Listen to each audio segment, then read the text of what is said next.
এবারে সরস্বতী পুজোর আনন্দে সুস্থ সংস্কৃতির ছাপ।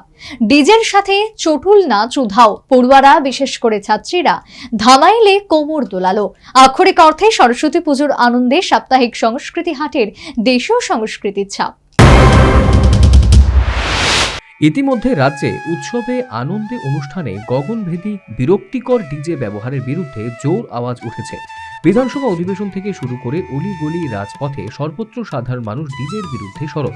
এর মধ্যে ডিজে ব্যতীত দেশীয় সংস্কৃতির প্রাণবন্ত সঙ্গীত আর নাচেও যে আনন্দ উপভোগ সহজ প্রাপ্তি, এর নজির স্থাপন করেছে বাংলা সংস্কৃতি বলয়ের সাপ্তাহিক সংস্কৃতি হাট। প্রতি রবিবার দুপুর থেকে সন্ধে নন্দননগর সংলগ্ন সেনপাড়া মাঠে দেশীয় সংস্কৃতির ধামাইল, বিহু আর ঝুমুর নাচে দুঃখ যন্ত্রণা ভুলে সাময়িক আনন্দে অববাহনের অবকাশ।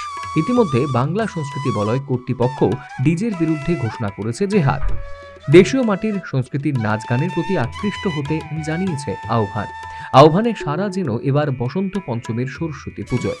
এবারে সরস্বতী পুজোর আনন্দে সুস্থ সংস্কৃতির ছাপ, ডিজের সাথে চটুল নাচ উধাও, পড়ুয়ারা বিশেষ করে ছাত্রীরা ধামাইলে কোমর দোলালো।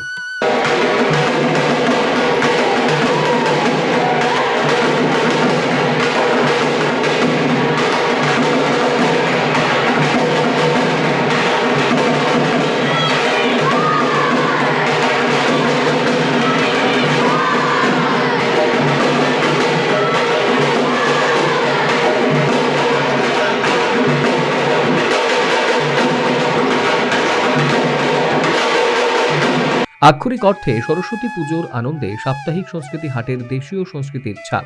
আক্ষরিক অর্থে এদিনের সরস্বতী পুজোয় ডিজের গর্জন অনেকাংশেই বর্জিত। যে সংস্কৃতি ফিরিয়ে আনে মাটির টান, সেই সংস্কৃতির জয়গান। ধামাইলে কোমর তোলে, দস্যু ডিজে উধাও বলে। দারুণ মাটির সুরে কি অপরূপ ছন্দ লয়, সে পথ দেখালো বাংলা সংস্কৃতি বলয়। Bureau report, news vanguard.